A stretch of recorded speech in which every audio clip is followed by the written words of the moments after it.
प्रत्येकाच्या मनात एक कन्फ्युजन असतं की शेळीपालन सुरू करायचं का बोकडपालन सुरू करायचं किंवा एखादी एक म्हैस घ्यायची का एक गाय घ्यायची आणि प्रत्येकजण याच कन्फ्युजनमधून जात असतो. तर आपणही थोडंसं असाच एक्सपिरियन्स घेतला होता. अगोदर आमच्याकडे गायी होत्या 1-2च दुधाच्या. पण त्याच्यामध्ये रोज दूध काढा, डेअरीला न्या, त्यांच्यासाठी वैरणीचे वगैरे हे तरतूद करा, अशा प्रत्येक गोष्टी होत्या. त्यामुळे थोडंसं आम्ही तिकडे कंटाळून आम्ही इकडे थोडंसं शेळीपालन व्यवसायाकडे आलो आणि याची सुरुवात करताना आम्ही छोट्या 3-4 शेळ्यापासून एक एक्सपिरियन्स घेत किंवा शिकत-शिकत ह्या शेळ्यांची क्वांटिटी वाढवलेली आहे. शेड वगैरे मोठं केलेलं आहे. तर प्रत्येक गोष्टीचं शेळीपालन असू द्या किंवा दूध उत्पादक शेतकरी असू द्या, तर प्रत्येकाचे प्रॉस कॉन्स असतात आणि त्याच्यानुसारच शेळीपालनचं जरी म्हटलं तर आम्हाला याच्यामध्ये एक व्यवस्थित नफा वगैरे होत आहे. फक्त त्याच्यासाठी काही कंडिशन्स आहेत. तुम्हाला घरच्या घरी मेहनत करावी लागेल. घरच्या घरीच तुम्हाला चारा वगैरे असणं गरजेचं आहे. याची पुरेपूर माहिती असणं गरजेचं आहे. अचानकपणे मोठ्या लॉटमध्ये सुरू न करता तुम्ही हळू-हळू सुरू केलं पाहिजे. तर याच संदर्भात सगळी माहिती असणारे व्हिडिओज आपण एक Instagramला सर्व काही टाकू शकत नाही. ते लिमिटेड टाईम लिमिटेशन्स कन्स्ट्रेंट असल्यामुळे. तर YouTubeला आपण तिथे सर्व माहिती द्यायचा प्रयत्न केलेला आहात. तर तिथं जाऊन तुम्ही बघू शकता किंवा तुमचे जर काही डाउट्स असतील तर ते इथं विचारू शकता. शेळीपालन माहिती भाग 21 पार्ट 21. तर याच्यामध्ये आज आपण बघणार आहोत की मेथी घास चारा. तर आपलं हे शेत आहे आणि शेतच्या साईडला जर इकडे बघितलं तर शेतामध्ये हा मेथी घास चारा दिसेल. तर हा चारा कोणी किती लावा हा शेळ्यांच्या संख्येनुसार ठरतो. आपल्या शेडमध्ये शेळ्यांची संख्या ही कमी जास्त होत राहते. एक 50, 60, 100ला आकडा जातो, परत कमी जास्त होतो.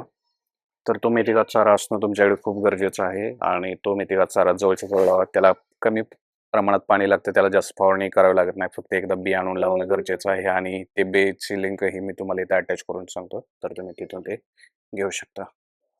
प्रत्येक शेतकरी मित्राच्या फोनचे उत्तर देणं शक्य नाही किंवा प्रत्येकाला मेसेजवरती रिप्लाय करणं शक्य होत नसल्यामुळे आपण खास त्यांच्यासाठी शेळीपालन माहिती असणारी एक सिरीज काढत आहोत. तर याच्यामध्ये आपण एक सिरीज पार्ट वाईज अपलोड करत आहोत, ज्याच्यामध्ये आपण शेळ्यांचे खर्च, शेड खर्च किंवा किती प्रॉफिट राहते शेळ्यांमधून किंवा आपला आलेला जो प्रॅक्टिकल अनुभव आहे, तो आपण शेअर करणार आहोत.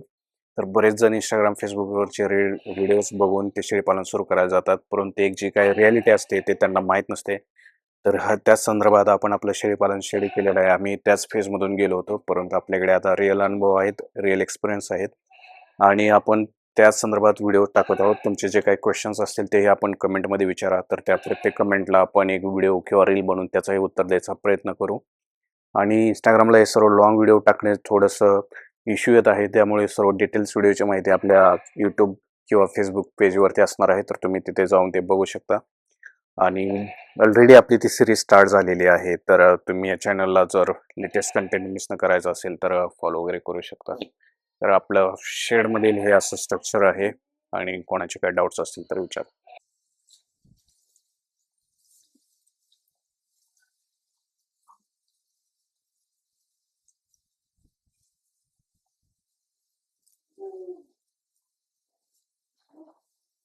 मित्रांनो, तुम्ही शेळीपालन शेड वगैरे केले, शेळीपालन सुरू केले, परंतु तुम्हाला एका समस्येला सामोरं जावं लागेल. ते म्हणजेच घुस किंवा उंदीर. तर शेडमध्ये खूप मोठ्या प्रमाणात घुसे होऊ शकतात, उंदीर होऊ शकतात.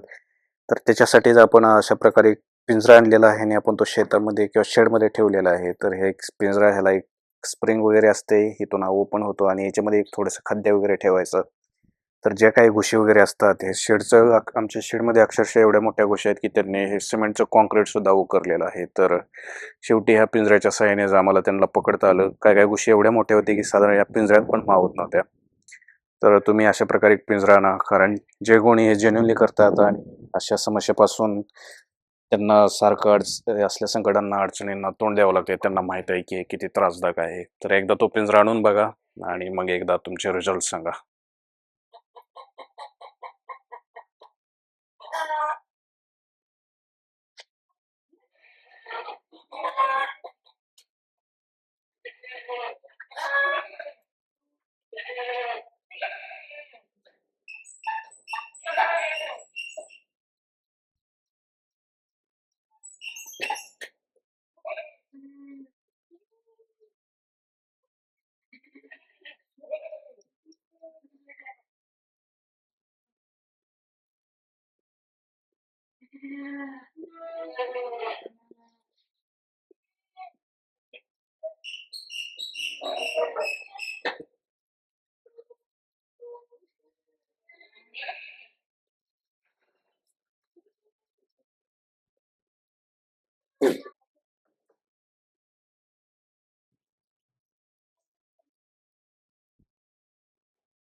शेळीपालन सिरीज भाग 7वा. तर याच्यामध्ये आपण बघणार आहोत की शेळ्यांना रोज सकाळी चारा वगैरे कसा टाकावा. तर चारा अशा प्रकारे गवण्यात मिक्स करून टाकायचा, जेणेकरून शेळ्यांना खाता यावा आणि ती कुठेही मिक्स असली पाहिजे. तसेच शेडमध्ये जे काही स्पेस वगैरे आहे तोही सफिशियंट असला पाहिजे.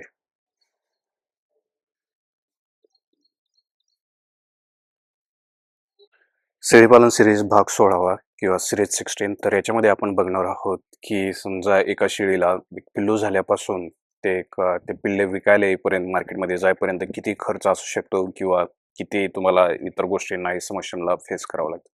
तर इकडे जो काय लॉट आहे तो आपला 4 ते 5 महिन्याचाच आहे आणि हा एका शेळीपासून, म्हणजे साधारणतः एका शेळीला आम्हाला 2 तरी पिल्लांचं ॲव्हरेज बसतं. कधी-कधी एका शेळीला 1च होतं. ते क्वचितच राहतं किंवा काय-काय शेळ्यांना मग 3-4 ही पिल्ले होतात. तर आता ह्याच्यातील दुसरी गोष्ट अशी आहे की हे 4-5 महिन्यातच आलेला हा लॉट आहे, परंतु हे येण्यासाठी तुम्हाला खूप मेहनत, कसरत घ्यावी लागते. यांना फक्त गवत, चारा देऊन चालत नाही, तर ह्याच्यासाठी तुम्हाला एक खास खुराकही द्यावा लागतो. तर हा खुराक दाखवतो आपण. तर इकडे जर आपण हे मका वगैरे ह्याच्यात भरून ठेवलेले आहे, तर हे एवढं खाली होतं. तसेच याच्यामध्ये थोडेसे गहू असतात किंवा पेंड वगैरे ठेवतो. आणि इकडंच हा दुसरा लॉट आहे. हा थोडासा कमी आहे, परंतु याच्यामध्ये तुम्हाला थोडीशी मरतुकडी पिल्ले दिसतात. तर अशी काही पिल्ले असतात जे तुम्हाला तुमच्या प्रॉफिटमधून सबट्रॅक्ट करावे लागतात, कारण त्यांना किती जरी खायला घातलं तरी त्यांची वाढ वगैरे व्यवस्थित होत नाही. तर असे त्याचे प्रॉस कॉन्स असतात. आणि राहिलं किमतीचं, तर एक 25-30 किलोचं जर हे पिल्लू झालं 20-25च्या वर, आणि जर तुम्ही एक 450-500, 550 जसं रेट तुमच्या भागात प्रिफरेबल असतील त्याच्यानुसार जर विकलं, तर तुम्ही कॅल्क्युलेशन करून तुम्हालाच अंदाज येईल की ह्याची किती किंमत होऊ शकते किंवा प्रॉफिट. आणि खर्चाची गोष्ट पकडली तर एका मागं तुम्हाला 1000-1500 तरी खर्च धरावाच लागेल. ते पण आपण त्याच्यामध्ये असं सोडून दिलेलं आहे की गवत वगैरे हे ते घरच्या घरी करतो. तर असाही गोष्टीचा तुम्ही विचार करायला पाहिजे. तर तुमचे काही डाऊट्स किंवा याच्यावर तुमचं काही मत असेल तर कमेंटमध्ये नक्की सांगा. शेळीपालन माहिती भाग 17वा सिरीज 17. तर आज ह्याच्यामध्ये आपण बघणार आहोत की शेळ्यांसाठी चाऱ्याचं नियोजन वगैरे कसं असलं पाहिजे. तर आपण ऑलरेडी शेड माहिती, खर्च किंवा एका शेळीपासून किती उत्पन्न होऊ शकतं किंवा इतर लॉसेस कसे होतात त्याची माहिती सगळी घेतलेली आहे. तर चला, तर हे आपलं शेड आहे आणि आपल्या शेडच्या साईडला तुम्हाला हे दिसेल आपण चारा वगैरे केलेला आहे. तर जे कोणी शेळीपालन करत आहेत त्यांचा चारा वगैरे जवळच्या जवळ असावा, जेणेकरून वाहतुकीला ते सोपं पडेल. कारण हे रोजचं काम आहे, तुम्हाला रोज असे वैरण काढायचे. हे फक्त एक टाइमपास म्हणून नाही.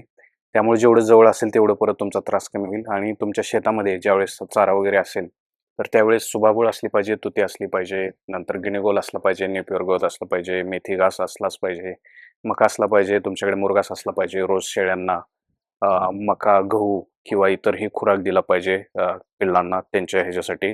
तरच तुम्हाला एक क्वालिटीचं विकण्यासाठी शेळीचं पिल्लू वगैरे तयार होईल आणि तरच तुम्हाला त्याच्यानुसार मार्केटमध्ये पाहिजे असे रेट मिळतील. अन्यथा तुम्हाला पाहिजे असे रेट मिळणार नाही. मग बरेच जण कमेंट करायला येतात की एका पिल्लाची किंमत किंवा एक 5-6 महिन्यामध्ये 10,000ला कसं जाईल? आमच्याकडे तर त्याला ₹6,000 पण कोण देत नाहीत. जर तुम्ही त्याला नीट सांभाळलंच नाही, तर त्याची किंमत पण कशी होणार? बरोबर की नाही? तर तुमचे अनुभव कमेंटमध्ये सांगा. मित्रांनो, तर आपण आपल्या शेडमध्ये जे शेळ्यांचा व्हिडिओ टाकलेला आहे, सकाळी शेड वगैरे क्लीन केलेला आहे. सर्व शेळ्यांना वैरण वगैरे टाकून झालेली आहे आणि आता सर्व शेळ्यांनी चारा वगैरे पण खाऊन घेतलेला आहे. आता याच्यानंतर आपण दुपारी त्यांना गवत वगैरे टाकून साईडलाच आपण शेळ्यांसाठी कुट्टे वगैरेही आणून ठेवलेले आहे. तर ते लाईट आल्यावरती कुट्टी करायची आहे. थोडासा लोड शेडिंगचा इश्यू आहे. तुम्हाला थोडासा कोंबड्यांचा आवाज येईल, तर आसपास इकडे मुंगूस वगैरे आलं तर त्या कोंबड्या थोडंसं ओरडतात. तर हा व्हिडिओ चालू राहील. याच्यामध्ये जर तुमचे काही डाऊट्स इश्यू असतील तर ते कळवा. आणि तुम्हाला जर शेळीपालन, जर तुम्ही प्रथमतः हा व्हिडिओ बघत असाल, इथे आला असाल, तर ऑलरेडी आपण सर्व काही तुमचे डाऊट्स असतील आणि तर आपण ऑलरेडी कव्हर केलेले आहेत. तुमचे डाऊट्स तेच असतील, किती प्रॉफिट राहील, शेड खर्च किती आला किंवा कोणत्या शेळ्या कराव्यात, मला ही शेळ्या करायच्या आहेत किंवा मला तुमचं शेड बघायचं आहे.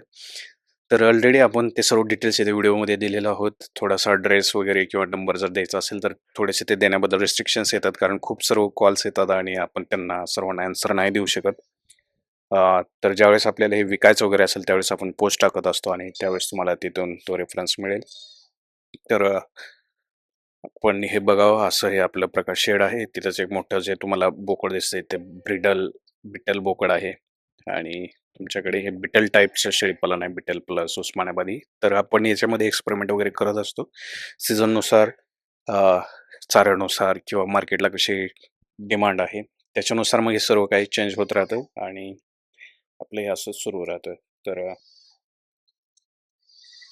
मला हे शेळीपालन शेड कसं वाटत आहे किंवा कोणी कोणी सुरू केलंय आणि त्यांचे काही अनुभव आहेत, एक्सपिरियन्स आहेत, त्यांनी कमेंटमध्ये मांडावेत.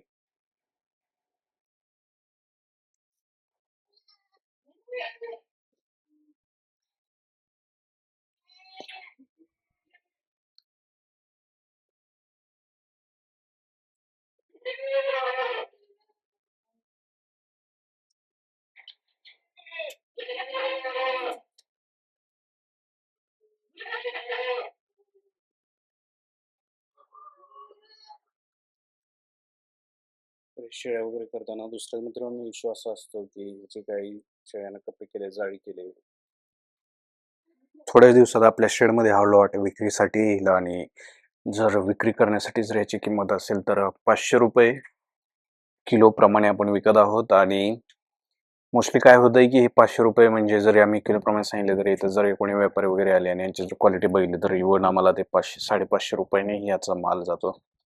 तर जर तुम्ही क्वालिटी जर व्यवस्थित ठेवली तर तुम्हाला किमतीचं काही पेण्याचं कारण नाही, तुम्हाला रिझल्ट हेच मिळतात. फक्त तुम्हाला त्याचे एक संगोपन किंवा जे काही तुम्ही त्याला रोज खाद्य वगैरे टाकताय, थोडासा तुम्हाला इनिशियली खर्च वगैरे करावा लागतो आणि एकदा का तुम्ही क्वालिटी ठेवली की तुम्हाला त्याच्यानुसार किंमत ही आरामशीर मिळते. ते की ह्याची वाढ खूप जोरात होते, त्यामुळे तुम्ही जरी हे 20 गुंठ किंवा 10 गुंठ्यात जरी केलं तरी तुम्हाला हे खूप फायदेशीर ठरतं. आणि हे जे रान आहे हे पूर्णपणे खडकाळ रान आहे, त्यामुळे तुम्ही खडकाळ रानावरती पण हे लावू शकता. फक्त याला एक तुम्हाला थोडासा ड्रिपचा खर्च येईल सुरुवातीला आणि याला जास्त पाणी वगैरे पण काही लागत नाही. तर ह्याची वाढ कंटिन्यू असल्यामुळे एक शेळ्यांसाठी आणि शेळ्यांच्या आवडीचे खाद्य असल्यामुळे जर तुम्ही शेळीपालन करत असाल आणि तुमच्याकडे एक 15-20च्या पुढे शेळ्या असतील आणि शेळ्यांच्या आहारात जरी सुभाबळ नसेल तर तुम्ही नक्कीच ह्या सुभाबळचा ऑप्शन करू शकता. तर ऑलरेडी मी आमच्या घरी खूप साऱ्या शेळ्या आहेत, शेळीची पिल्लं वगैरे आहेत, तर त्याच्यासाठी हे सुभाबळ केले जाते. तर एकदा व्यवस्थित व्हिडिओ बघा टाकावा म्हणून मी हा खास सुभाबळच्या ह्याच्यावरती आम्ही सुभाबळ कशी केले ते आणि लागवडीचं ह्याच्यावरती सर्व काही केलेलं आहे. तर इकडे साईडला आमचं डाळिंब वगैरे आहे आणि सुभाबळच्या शेजारी आम्ही गिनीगोल लावलेला आहे. गिनीगोलच्याच पलीकडे मका आहे आणि मेथी घास. तर शेळीपालनच्या शेडला चिटकून सर्व गोष्टी आहेत, जेणेकरून वाहतुकीला एकाच वेळेस जर एक माणूस आला किंवा 2 जण आले तर ते एका तासामध्ये सर्व वैरण काढून शेळ्यांना टाकू शकतात. कारण हे रोजचं काम आहे आणि त्यामुळे इथे ती गोष्ट करण्यात वेळ जाता कामा नाही. त्यामुळे लावतानाच तुम्ही असे जवळजवळ ठिकाणी सर्व लावलं पाहिजे. तर तुम्हाला व्हिडिओ कसा वाटला सांगा आणि सुभाबळबद्दल आणखी काही दुसरी माहिती हवी असेल किंवा दुसऱ्या काही गोष्टी असतील तर ते सांगा. कारण मी सांगितले किती एरियामध्ये लावले, किती वर्ष झालेत, ह्याच्यात खर्च वगैरे काय नाही. फक्त बी तुम्ही एक सुभाबळ लावताना एक क्वालिटी बी आणा, कारण त्याच्यावरच परत हे सगळे वाढ वगैरे होते. तर सध्या ही आहे डिसेंबर महिना, 1 डिसेंबर 2024 आणि अचानक इकडे थंडी होती तर ती थंडी बंद होऊन आता सध्या पावसाचे हवामान खात्याने अंदाज दिले तर एकदम आभाळ वगैरे आलेला आहे, तर इकडे पाऊस पण येऊ शकतो. आणि हे आहे आमचा शेतातील गिनीगोल सुभाबळच्या शेजारचा. तर अशा प्रकारे आहे आमची शेती आणि शेळीपालन आणि इकडेच आहे साईडला आमचं डाळिंब पालन. तर चला मित्रांनो, व्हिडिओ संपायची वेळ झाली. तुमचे कमेंट नक्की करा आणि प्रश्न असतील तर नक्की विचारा. व्हिडिओला शेअर, लाईक, सबस्क्राईब करा, कारण आम्ही चॅनलवरती नवीन अपडेट देत राहतो. थँक्यू. मध्ये आपण बघणार आहोत की आम्ही शेळीपालनासाठी चारा पाणी नियोजन कसं केलेलं आहे. तर पाठीमागच्या वेळेस मी एक व्हिडिओ टाकला होता आणि त्याच्याबद्दल मी सुभाबळची सर्व माहिती दिली होती. तर सध्या या व्हिडिओमध्ये आपण बघणार आहोत की हे आहे गिनीगोल. तर गिनीगोलची आम्ही कशी लागवड केलेली आहे, किती एरियामध्ये गिनीगोल आहे आणि जे काय आमचं 100-150 शेळ्यांचं शेळीपालन शेड आहे त्याच्यासाठी किती गिनीगोल सफिशियंट आहे. तर हे गिनीगोल पण आमचा जवळपास 20 गुंठ्यामध्ये आहे आणि रोज ह्या गिनीगोलचा एक गाडा काढला जातो. तर तुम्ही एका ह्याच्यापासून सुरुवात करायची, तोपर्यंत दुसऱ्या साईडचा गिनीगोल हा पूर्णपणे वाढतो. तर तिकडच्या साईडचा गिनीगोल संपेपर्यंतच तिकडच्या साईडचा पूर्णपणे गिनीगोल काढण्यासाठी येईल. आणि गिनीगोलच्याच एकदम राईट साईडला आम्ही हे सुभाबळ पण लावलेले आहे आणि सुभाबळ पण बरोबर 20 गुंठ्यामध्येच आहे. तर ह्या गिनीगोलचे वैशिष्ट्य आहे की रोज एक गाडा गिनीगोल, एक गाडा सुभाबळ काढली जाते आणि गिनीगोल आणि सोबावळीची कुट्टी मिक्स केली जाते. त्याचसोबत थोडंसं मका किंवा वाळली वैरण ही त्याच्यामध्ये मिक्स केली जाते. वाळली वैरण नाही पण ओली मका वगैरे, आणि ह्या तिन्हीचं कॉम्बिनेशन हे शेळ्यांना टाकलं जाते. तर गिनीगोलचा फायदा असा आहे की गिनीगोलची वाढ खूप होते हे, आणि याच्यासाठी पण आम्ही ड्रीप वगैरे केलेली आहे. तुम्ही जर बघितलं तर असं दिसेल. तर हे रोज ड्रीप थोडंसं पाणी जरी गिनीगोलला सोडलं तरी त्यामधून याची वाढ चांगली होते. आणि तुमच्या घरी जर सफिशियंट पाणी वगैरे असेल तर तुम्ही असंही गिनीगोल भिजवू शकता. परंतु हे गिनीगोल शेळ्यांसाठी नेहमी लागतं, म्हणून तुम्ही ड्रीप कधी पण केलेली गरजेचं आहे. आणि ह्या ड्रीपचा एक थोडासा इश्यू आहे की जर तुमच्या शेतामध्ये उंदीर वगैरे हे ते असतील तर ते ड्रीपला कुरतडतात वगैरे, तर तुम्हाला ड्रीप टाकतानाच एक थोड्याशा चांगल्या क्वालिटीचे टाकायचे, आणि त्याच्यासोबतच ते उंदीर येऊ नये वगैरे म्हणून ते एक वासाचं औषध असते ते टाकायचं. तसं केल्यावर तुमचा प्रॉब्लेम कायमचा सॉल्व्ह होईल आणि तुम्हाला काही इश्यू होणार नाही. तर हा गिनीगोल आहे आणि ह्याची वाढ खूप आहे, आणि ह्याची हाईट जर बघितली तर ही उसासारखी याची हाईट आहे, खूपच हायटेड आहे. सध्या हा थोडासा पुढे गेलाय त्यामुळे त्याला थोडेसे असे बिया वगैरे लागलेले आहेत. तर गिनीगोल कट केल्यानंतर ते सर्व पुढचे शेंडे वगैरे कट करून टाकायचे, कारण शेळ्या ते अजिबात खात नाहीत, किंवा त्याचा वास वगैरे आला तरी ही शेळ्या खात नाहीत. त्यामुळे ते कुठे करण्याच्या अगोदर कट करणं खूप गरजेचं आहे. तर हे गिनीगोलचं बियाणं मला काय त्याचं नाव माहित नाही, परंतु जर तुम्हाला कमेंटमध्ये हवं असेल तर मी तुम्हाला हे व्यवस्थित करून टाकतो. परंतु ह्याची वाढ वगैरे खूप होते आणि ह्याचं कुस वगैरे अंगाला लागत नाही. जे काही दुसरे गिनीगोल असतात ना त्याची कुस वगैरे खूप अंगाला लागते आणि त्रास होतो. तरी पण ह्याला थोडेसे कुस आहेत, त्यामुळे तुम्ही एक लांब शर्ट घालूनच हे गिनीगोल कधी पण काढायचं. आणि शेळ्या पण हे गिनीगोल आवडीने खातात. तर शेळ्यांनी जे काही खाल्लेली कुटी वगैरे आहेत त्याच्यातील जे काही शिल्लक राहिलेलं असेल ते आम्ही परत म्हशीला वगैरे टाकतो, आणि म्हशी पण ते खातात. तर अशा प्रकारे आमच्या शेतातील हे आहे गिनीगोलचं वैरणीचं नियोजन, जे की आमचे जे काही 100-150 एकूण शेळ्या आणि पिल्लं आहेत त्यांच्यासाठी सफिशियंट चारा होतं. आणि हा जर एरिया बघितला तर तो जवळपास 20 गुंठ किंवा त्याहून थोडासा कमी आहे, आणि पलीकडचा पण तो शिवरीचा चारा आहे. तर मित्रांनो, तुमचा जर काही कमेंट वगैरे असतील तर प्रश्न वगैरे विचारा, आणि काय डाऊट असतील तर तेही विचारा. व्हिडिओला तुम्ही शेअर, लाईक, सबस्क्राईब करा, कारण आम्ही चॅनलवर शेळीपालन शेड आम्ही कसं केले आणि आमच्या सर्व काही गोष्टी, समस्या किंवा जे काही सोल्युशन्स आहेत ते आम्ही या ग्रुपवरती, चॅनलवरती डिटेलरित्या टाकत आहे. तर आमचा हेतूच हा आहे की हे सर्व बांधवांना माहिती कळावी, कारण बरेच बांधव येतात शेडमध्ये बघतात आणि डिटेलमध्ये माहिती नाही घेता, फक्त वरून त्यांना शेड वगैरे चांगलं दिसलं की त्यांना वाटते की त्यांनाही भरपूर फायदा मिळेल, परंतु त्याच्या मागे तुम्हाला खूप जोरात प्लॅनिंग करावं लागतं. आणि ह्या रोजच्या गोष्टी आहेत, चारा वगैरे काढणं हे ते, आणि एक दिवस जरी शेळ्यांना चारा वगैरे नाही मिळाला किंवा तर पूर्णपणे तुमचं प्लॅनिंग नियोजन ढासळू शकतं. आणि रोज हेच काम असल्यामुळे तुम्हाला कंटाळा पण येऊ शकतो, त्यामुळे त्याचं प्लॅनिंग एकदम व्यवस्थित केलं पाहिजे. तसेच हा जो चारा आहे तो न्यायला एकदम रोड वगैरे चांगला पाहिजे. तर अशा प्रकारे आम्ही एक गाडा जायला असा रोड ठेवलाय, आणि साईडलाच ही आमची एकदम मस्त अशी डाळिंब बाग वगैरे आहे. तर चला मित्रांनो, मी व्हिडिओ इथं थांबतो. व्हिडिओसाठी आम्ही भरपूर एफर्ट्स घेत आहोत, तर तुमच्या कमेंट आणि काही शंका असतील तर नक्की विचारा. Thank you, bye bye.